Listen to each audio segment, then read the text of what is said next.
Welcome back to the Word of Mouth Podcast, Season 2, Episode 12. We had a two-run go.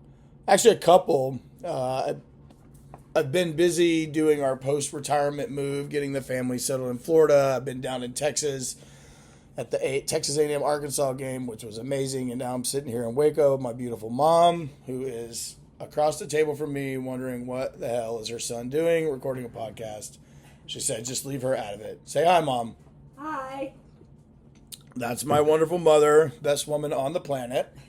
No one will ever replace her. So now I'm down here to pick up my niece and go back to Texas. It's been a little bit of pick up my niece from Texas, go back to Virginia. And there's been a gap in some of the episodes, but that's coming to an end.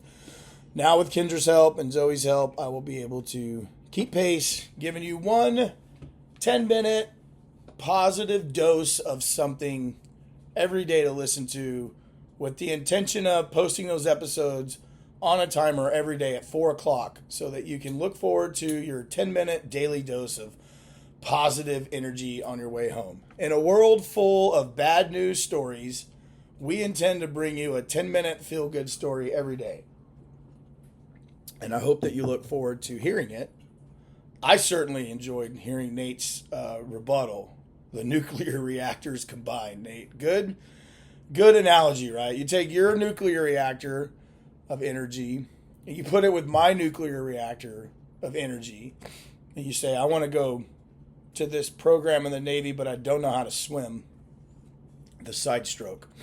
And so I would meet you at the pool every Saturday and teach you, help you learn the side stroke. And look, man, how many years later you're a tier 1, boat operator, but originally you could barely swim from one side of the pool to the other. So it's all good. And I'm sure you've paid that forward 100 times in your life. I mean, I didn't know how to swim the side stroke when I came into the Navy. People taught me, right? And all I did was pay that forward to you. And I'm sure you paid that forward many times. But you're right. I mean, when we combine our nuclear power engines, we can do a lot of good. But I agree with you. I think, 20%, neither of us had that 20% at the time. I don't think either of us even cared, even if we knew about it, because we were doing so good drinking and succeeding, right? Our 80% was doing us pretty good. And what it was doing was filling our heads full of a bunch of bullshit, because now I think, well, I'm the Sailor of the Year, or I was talking to Jorge last week, and he was the Junior Sailor of the Year, the honor man.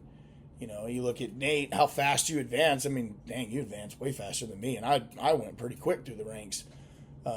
So we have all these false things that are confirming that our behavior and our actions are justified. We're saying, yeah, we work hard, play hard. That is the culture of NSW. I worked hard, I went out and played hard, and I came in and I succeeded. But like I talked about early on, alcohol takes a long time to manifest, and it could take 15, 20 years before it starts to cause you problems in your daily life.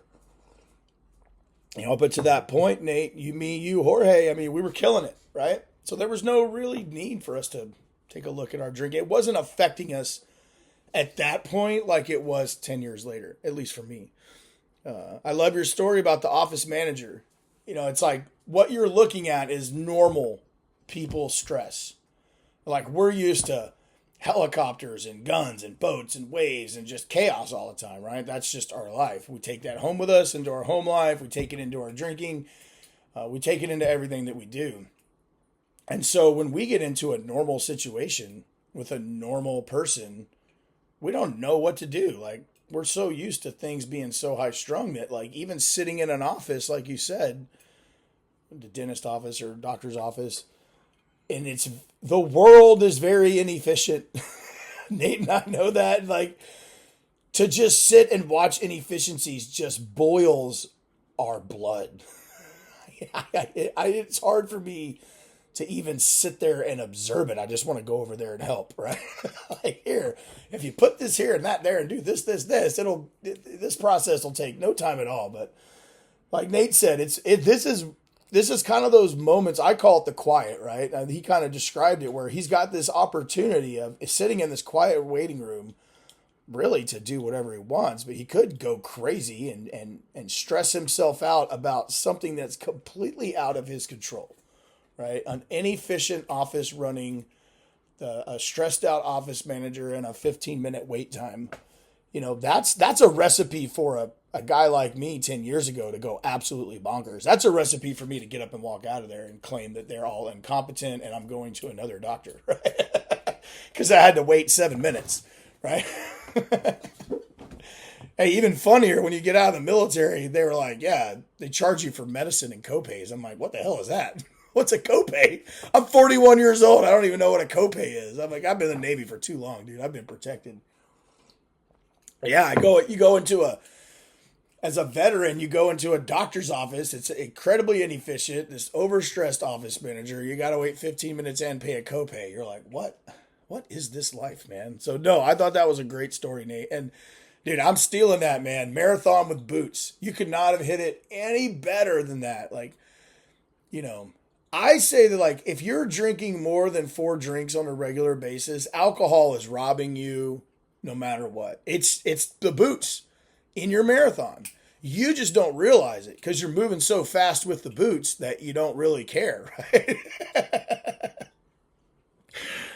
But once you take those boots off, it's like, oh my God, you're moving so quick. So Nate, good analogy with the boots, the marathon boots, because that's what, even if you're the drink and succeed guy, like Nate, me, Jorge, a lot of guys I know, you're a high functioning alcoholic and all those things. You're still only at 80, and Nate's arguing 60%. I kind of agree with him, right? I think you're between 60 and 80% of your maximum potential when you could be at 90 or 100, dropping the bad stuff. So I appreciate that, Nate. That's a really good analogy, and it's a really good way to think about it. And so I'm about to hit the road back to Virginia with my niece Kendra, and I'll have opportunities to record more episodes and more rebuttals. I just want to tell you guys a little bit about Nate before I end this. Just shout out to him and his company. Free airtime on this podcast. Not that it's like super wildly popular or anything, but it is growing, and it's going to continue to grow because it's a good positive message. And so if you're a veteran-owned business or a small business, a woman-owned business, and you want free airtime, free marketing time, hit me up, 619-600-9018. Drop me a text first because I get a lot of telemarketer calls like y'all do. So tell me your story. Give me 2-3 sentences, a picture, something I can put up on the cover page. Tell me about you, your company, what you're trying to do. And I'm happy to give you a free shout out like I'm doing for Nate right now. And, Nate was, like he said, he was in the Navy.